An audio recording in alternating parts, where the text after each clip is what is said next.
and welcome to the Revitafest podcast, your gateway to the ultimate celebration of well-being and vitality. My name is Karen Thompson, and I'm your host, and I'm thrilled to take you on a journey that aims to educate, excite, and energize. Today's guest is one of my favorite people in the whole world, and that is Ben Azadi. So in 2008, Ben Azadi went through a personal health transformation of shedding 80 pounds of pure fat. Ever since then, he has been on a mission to help 1 billion people live a healthier lifestyle. He's the author of 4 best-selling books, including the latest, Keto Flex, and he has been the go-to source for intermittent fasting and ketogenic diet since 2013. He is known as the health detective because he investigates dysfunction and he educates, not medicates, to bring the body back to normal function. He's the founder of Keto Kamp, a global brand bringing awareness to ancient healing strategies such as the keto diet and fasting. He is the host of a top 15 podcast called the Keto Kamp Podcast, which won Keto Podcast of the Year 2022 at the Metabolic Health Summit.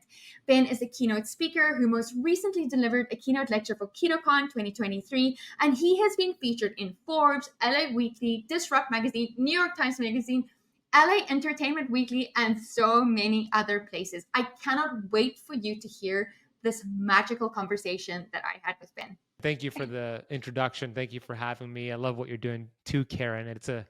This collaboration has been a long time coming, so I'm so grateful. Long time. You manifested it. Yes. Yeah, I grew up here in America, and I ate a standard American diet, and that's a very highly processed, toxic Frankenfood diet. And I didn't know any better growing up. My parents did the best they can with their resources and their awareness. And my mom actually worked at a fast food restaurant, 2 of them, when I was a kid, Kentucky Fried Chicken. So she would bring me home, Karen, Kentucky Fried Chicken pretty much every night. The only nights that she didn't bring me home Kentucky Fried Chicken, and I used to be upset about it, is because she told me they only changed the oil once every about 14 days. So when it got to day 10 through day 14, the oil was so black, she decided not to bring home that food. But when they changed the oil, then she would bring it. Isn't that crazy? Wow, that is crazy. Awful. Shakes. And it's canola oil being refried and refried. It's just awful. So, I mean, she didn't know any better, me neither, right, at that time. So I ate the bad food, and I had a really bad environment, and I really believe you become your environment. And my environment was toxic. I hung around the wrong crowd. So, of course, I was very unhealthy physically, Karen, unhealthy mentally. I was physically obese, mentally obese. And as an adult now, all of those bad habits transferred because I never made any change. And your habits compound over time, good or bad. And I had a lot of bad habits that compounded into me being 23 years old back in 2008, 250 pounds, and ready to give up on life, looking for ways to end my life, hurting all the time, exploring suicide multiple times. And every time I explored suicide, Karen, the first thought was, what would your mom have to deal with if you took your life? Like, what would your mom have to deal with? And I didn't want to do that to my mom. She sacrificed so much growing up. She's, to this day, like the most unselfish person I've ever met. So that was the only thing that stopped me back then from taking my life, was thinking about my mom, and I didn't want her to be sad. So I knew I had to figure things out. At this point, I was 23, 24 years old. Didn't understand anything about nutrition or fitness. I didn't have any goals other than video game scores. And I started to read books. And you could see behind me, there's a lot of books behind me. But back then, I never read one book in my life. So if I didn't. I just read the bare minimum in school just to graduate. Wow. So a friend of mine, my best friend, handed me a book, Karen. He said, read this book. I think it'll help you out with what you're dealing with. And it was a great book called The Slight Edge by Jeff Olson. And that book, it's not like that's the one book that everybody should read and it's going to change your life, but it was the first book that opened up a door to other books. And that one book taught me about my daily habits and how that compounds over time, good or bad. So I started to understand that. But that one book led to other incredible authors that changed my life, like Dr. Wayne Dyer, Bob Proctor, Tony Robbins, these incredible people that just opened up a whole new world to me. And I could tell you like them, you love them too. And I remember studying Wayne Dyer back then, and he said a lot of brilliant things, but a couple of things that stood out back then was, he said, if other people were the cause of your problems, you would have to hire a psychiatrist for the rest of the world in order for you to get better. And I thought, damn, that is so true. I'm blaming all these people for my problems, and there's no way I'm going to hire a psychiatrist for them. I'm the problem, and I'm also the only solution, which is the good news. And then he also said, when you squeeze an orange, what comes out is orange juice, obviously, because that's what's inside. When life squeezes you, what comes out is what's inside. It's your thoughts, it's your feelings. So when I was going through these challenges, what was coming out was hatefulness, anger, suicidal thoughts, because that's what was manifesting inside of me. But when I changed my thoughts, when life applied pressure, what came out of me was, okay, where's the opportunity to grow here? It's what's inside that matters. So I started to understand all these things because of the books. And I transformed my health. I lost 80 pounds in 9 months. I went from 34% body fat to 6% body fat, complete physical transformation, but most importantly, a mental transformation. And that was about 14, 15 years ago, as you mentioned. And that's what got me started in the health space. And I'm actually blown away because I honestly thought you were just going to be like, well, I found the keto diet and you know what I mean? Like just ate like 70% fat and like that's what's it. And here you literally have thrown such a curveball to me into something that I truly believe is at the core of any change and making any change happen. And that is the power of our thoughts and how our thoughts shape our feelings and our feelings shape our reality. And so when you mentioned these guys that I'm completely obsessed with, like, wow, that is absolutely incredible. Okay, so I'm gonna go off on a little bit of a tangent. You started with these guys, Tony Robbins, Wayne Dyer, like the other people, like Bob Proctor, like all guys that I absolutely love. Who are you reading now? Or who are you studying now? You can see behind me. It's Bob Proctor. Every day I study Bob Proctor. I love this guy. You do the meditations and the visualizations? I do Tony Robbins' priming routine with the visualization, but I study a little bit of Bob Proctor every single day. Him and Wayne Dyer every day. I'm Audible or whatever it is. So they're always my go-to. A few years ago, Karen, 2015, I thought it would be cool to read 30 books in 30 days. And that was the Wow. goal. But I didn't do 30 books. It was hard to do. I did 23 in 30 days. It was pretty good. But Phenomenal. it sounds cool. And it was pretty cool to accomplish that. But here's the problem. I read 23 books from 23 different authors, and I learned a lesson. It's better to go deep on maybe 2 or 3 authors than to go wide on a whole bunch of other authors, because it's going to be so conflicting. So for me, I just reread and re-listen to Bob Proctor and Wayne Dyer and Tony Robbins and Bob Proctor. It's like every single day. I just want to go deep with them, and that's all I really need, honestly. And there's other books out there that I might, dabble in with, but it's Bob Proctor, Tony Robbins, and Wayne Dyer for me. What about you? I love that. Well, right now it's very much Joe Dispenza. I kind of have to stick Yeah, with he's one. great. I have to stick with one and just really go for it. And he, I was never very fond of Joe Dispenza. I have to be honest. I was like, he's a chiropractor and he's a little bit out there. And people are like, you have to read Becoming Supernatural. And I was like, okay. And I read it. Didn't resonate with me maybe like 4 or 5 years ago. And then some things happened in my life a couple of months ago that turned my world upside down to the point where I was like, I have no choice but to go deep into something right now. And I had some friends reach out, and 3 or 4 people separately said to me, read Becoming Supernatural by Joe Dispenza. I was like, okay, this is the universe telling me I need to go into this. And so I'm in it right now, and I'm doing his morning and his evening meditations, and it's changed my life. I mean, by no means is life easy right now. It's still so challenging and it's so raw and it's so scary. And we can dig into this another time because this is not about me. But, I think I want to circle back to you and this concept. And this is the first time I have ever heard this: mental obesity. Mm-hmm. Yeah. My mind is literally blown. You know that emoji with the brain that's like coming out? That's what's Like going that's on what right I'm now. feeling right now. Can you unpack this for me? Yeah, absolutely. I would love to. And the opposite of that is the mental six pack, right? And that's what we all should achieve, not a physical six pack, but a mental six pack. That's the goal. Uh, when we think about obesity as in the physical sense, in America, I don't know how it is in your country, but in America, we've got a big problem with obesity.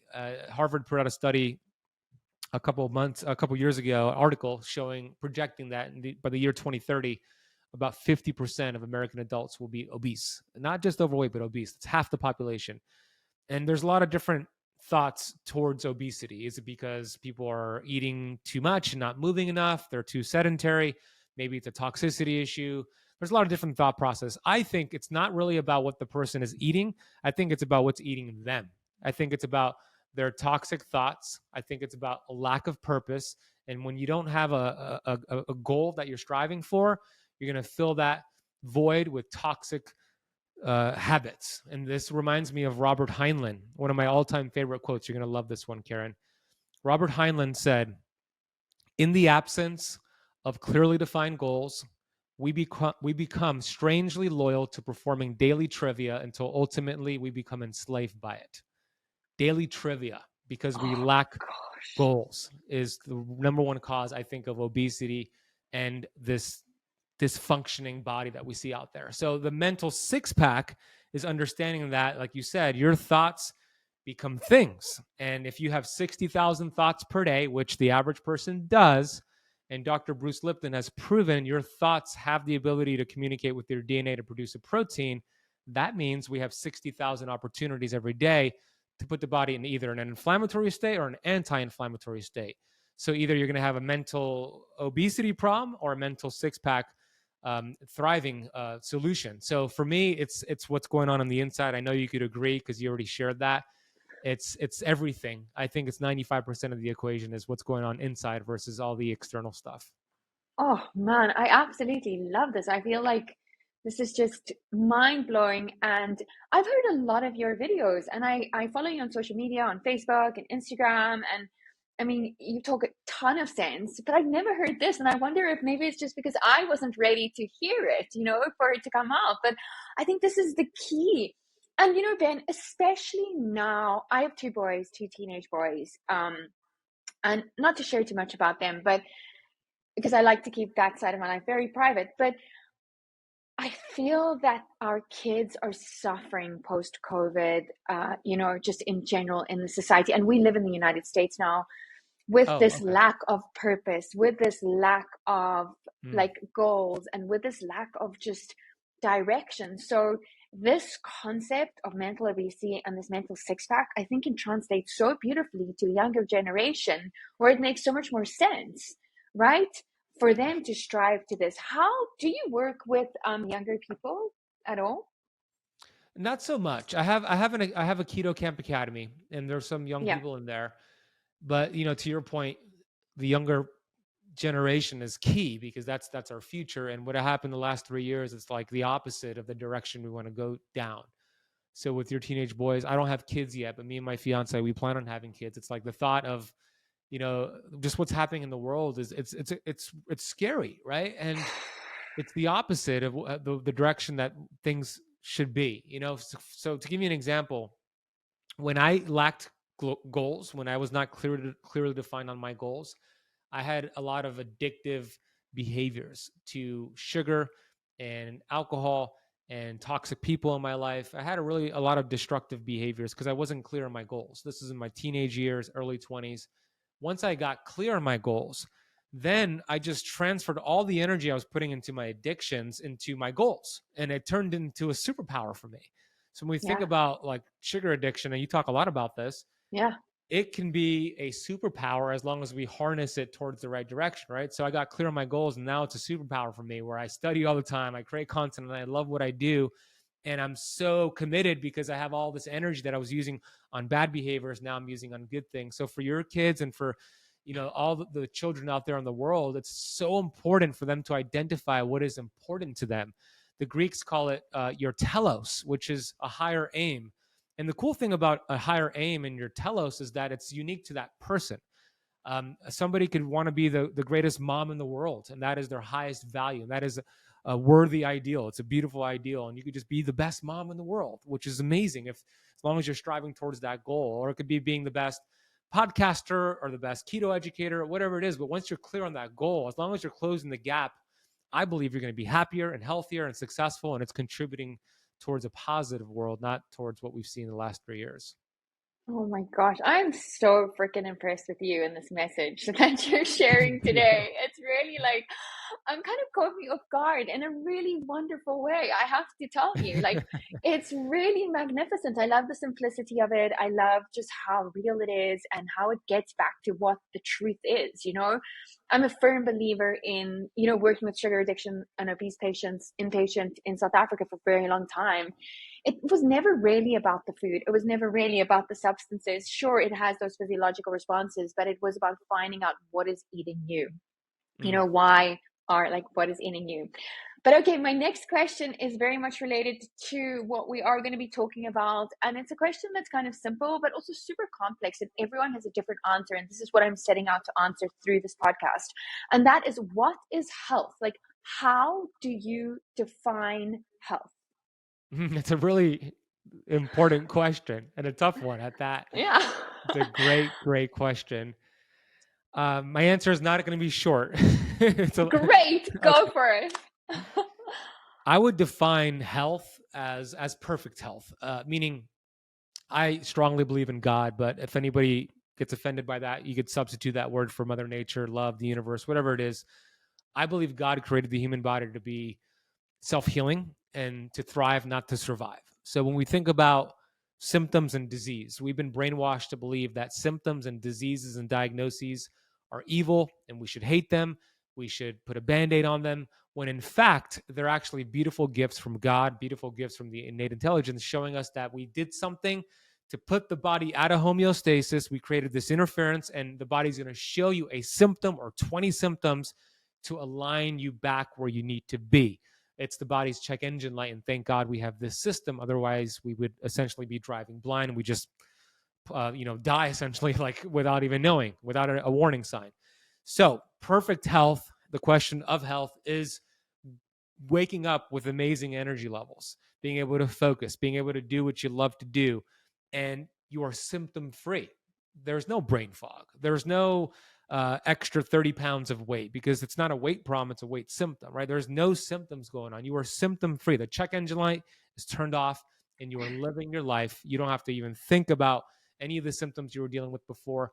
That is my ideal, my picture of perfect health, is to be symptom free and to wake up with peak energy levels and to live on purpose with your purpose. And that might mean you live to 100, 120. It's not really about the quantity as it is the quality, but if we could merge both, that would be a perfect health situation for me.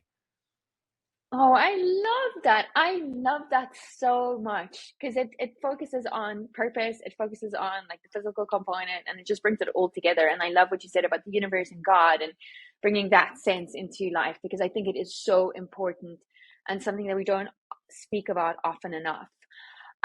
So in your opinion, what are the biggest misconceptions or myths surrounding health, nutrition, fitness that need to be debunked? Ooh, that's another good question, Karen. Controversial one. Right? Go for it. I'm going to surprise you again. Okay. Okay, I'm so excited. I love keto. I think keto is an incredible ancient healing strategy. It's a metabolic process. I don't view it as a diet. I view it as a metabolic process.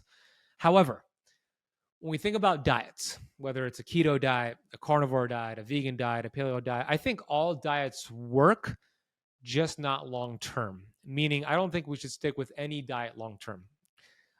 I believe it's all about metabolic flexibility. It's maybe have some days where you're in ketosis and have some days where you flex out, which is what I teach, keto flexing.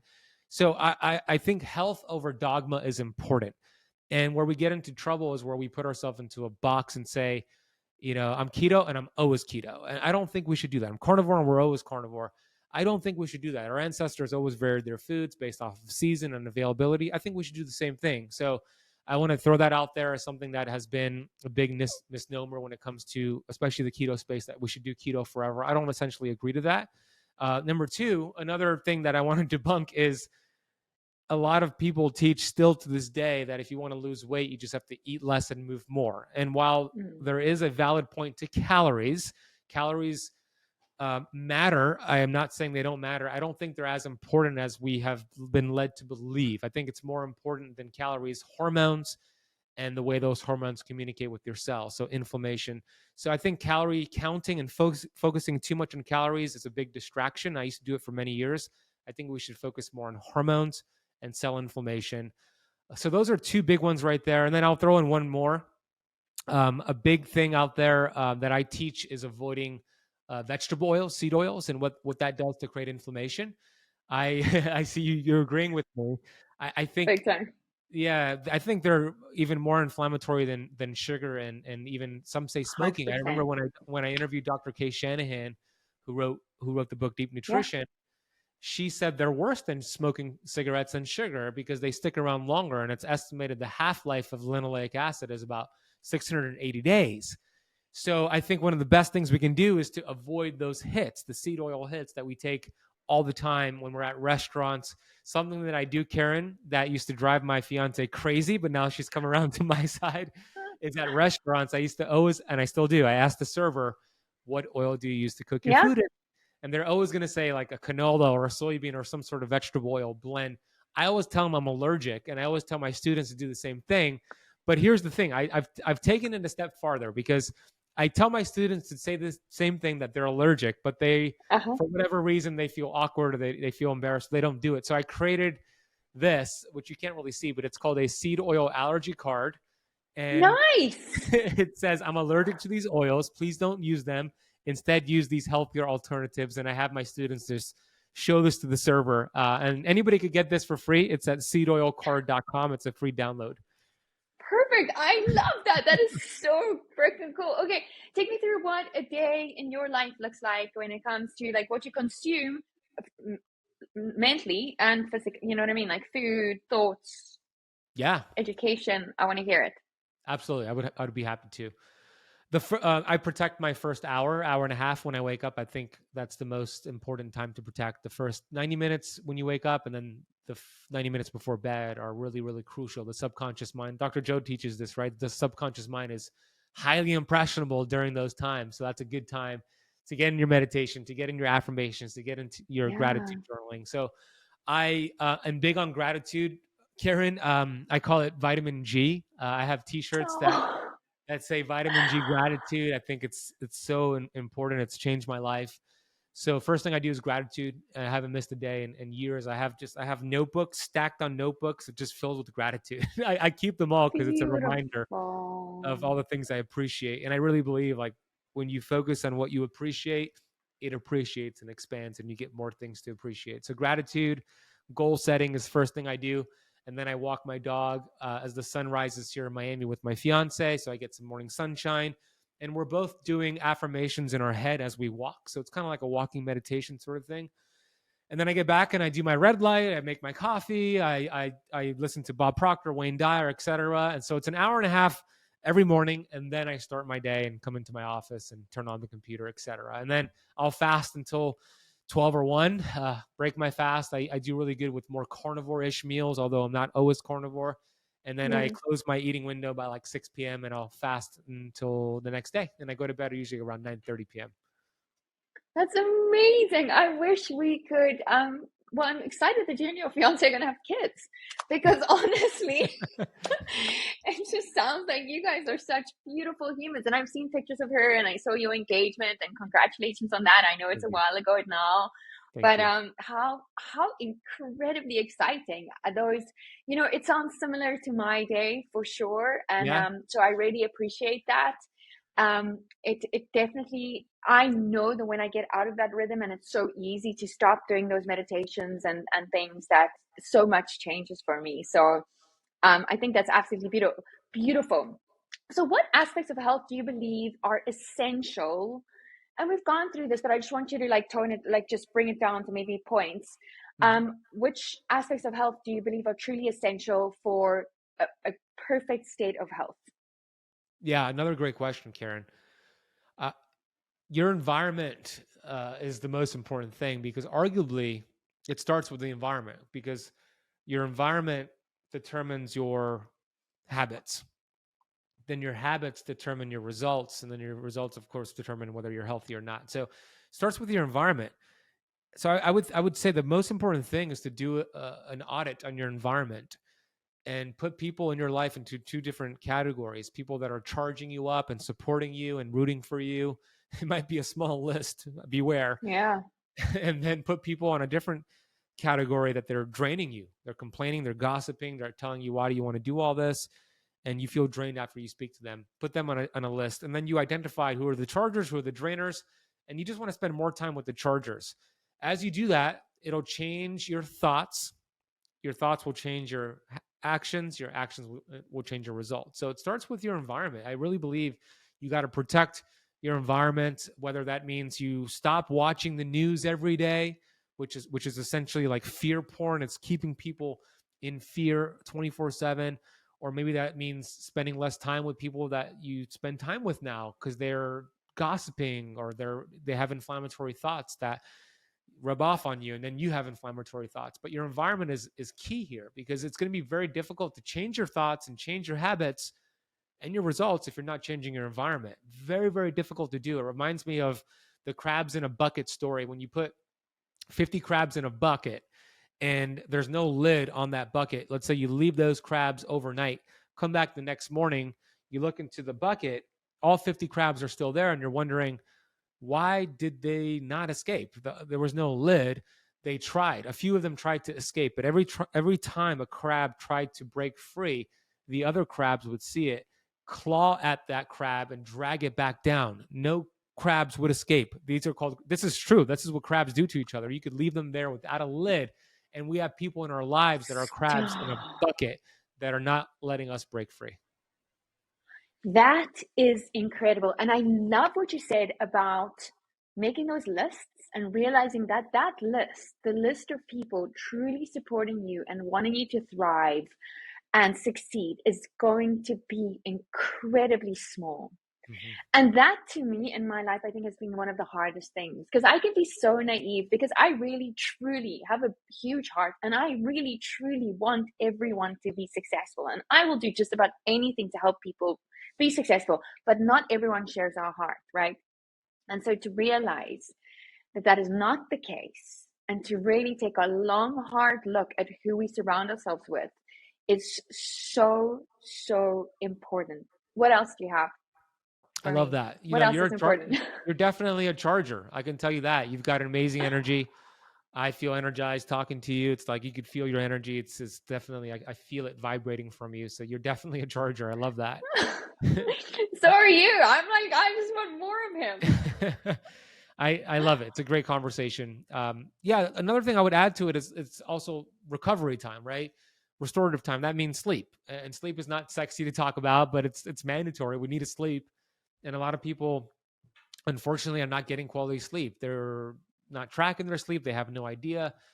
But when you get quality sleep, enough deep sleep and REM sleep, and you're getting this restorative time every night, you're going to be charged up every day. You're going to have amazing energy levels. You're going to be able to do the things you need to do that you want to do to accomplish your goals. But if you're not getting quality sleep, you're going to have higher levels of cortisol, higher levels of blood sugar.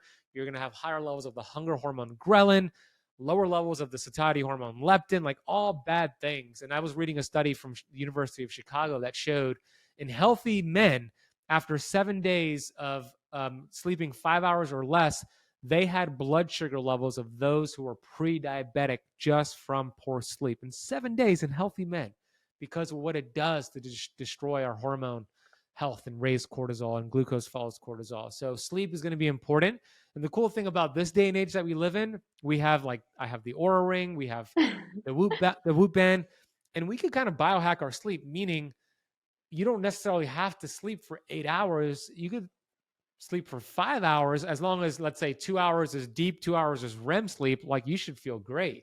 And there's ways to gauge that and biohack that. So there's some cool things we can do there, but sleep is fundamental. I believe it. I love sleep. I always have loved sleep. I know that I cannot function with sleep. I prioritize sleep. So it's just one of those things that's just always been that's why it was so hard having a baby who didn't sleep. And I was just like, what has happened to my life? It feels like a hurricane has hit it. Anyway. Can I be expecting that? Well, oh, yes. But I will come over and be your night nurse for a bit. Thank you. Okay, tell me everything about Keto Kamp, and tell me about the programs that you offer, and like the concepts that you focus on and the principles involved, because you are highly principled. You have so much to offer people. I want to join Keto Kamp right now in this very second because I just feel like it will improve my life in so many ways. But tell me about it. Thank you, Karen. I appreciate those words. Yeah, Keto Kamp is my company, right? And our mission is to educate and to inspire 1 billion people. You mentioned earlier, it's a big mission, and that's a worthy Beautiful. ideal. And as long as we're closing the gap between where we are now and that goal, I consider us to be successful. And I believe that that is the goal. So we do that through podcasts. You're coming on my Keto Kamp podcast very soon, which So excited. it's been a long time coming. So we have our podcast, our social media. I have my book, Keto Flex, and a few other books that I've written. I have my academy. But, to your point, like you said, a lot of people, let's say they come into my programs or they get into my work and they come for keto usually because my company's Keto Kamp and I love to talk a lot about that in a non-dogmatic way, but they soon discover that it's so much more. We talk about the mindset. We talk about frequency and being frequent with the things that you do. I always say frequency creates the genius in whatever that you do. So I talk a lot about the mindset, and it's a whole like, oh my gosh, I had no idea I was going to learn the mindset stuff, but it is imperative to learn the mindset stuff and build that foundation. So we teach that. I sprinkle it into all my work. I love talking about mindset probably more than I love talking about keto. I might write a book about it one day soon. So yeah, it's all about that. Any way we could reach people, that is the mission, to get it out there. Absolutely beautiful. And just an ending, where can everyone find you? My website has everything, benazadi.com. You can find all of the resources there.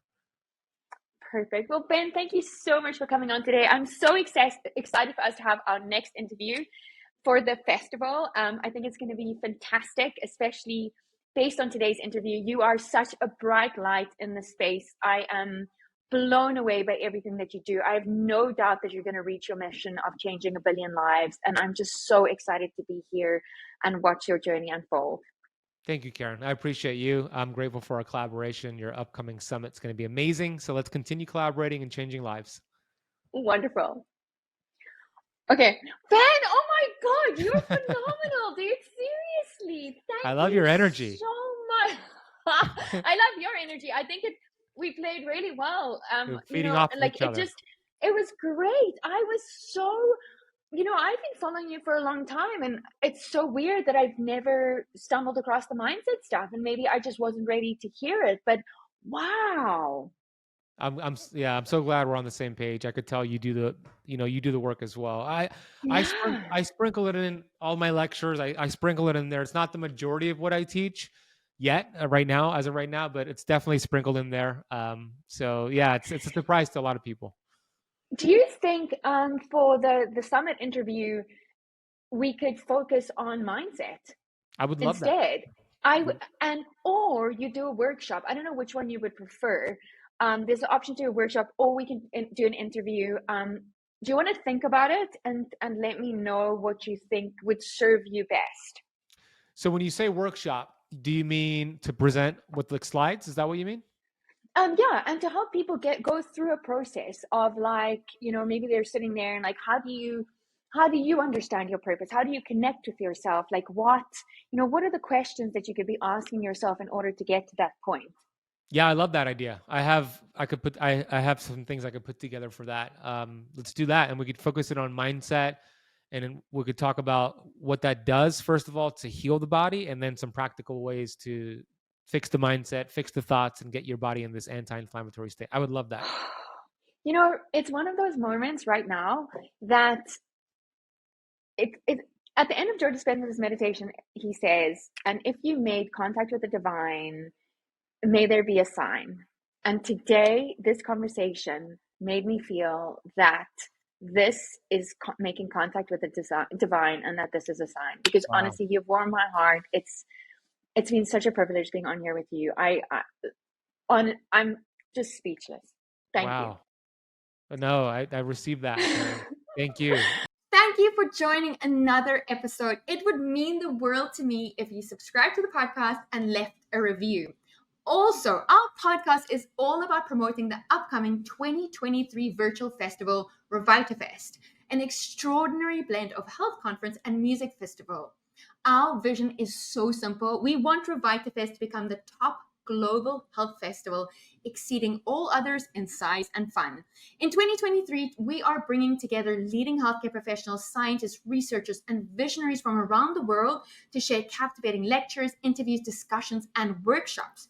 Through this immersive virtual experience, you will gain cutting edge knowledge, discover breakthroughs, and transform your health and well being, all while having so much fun exploring and celebrating health with us.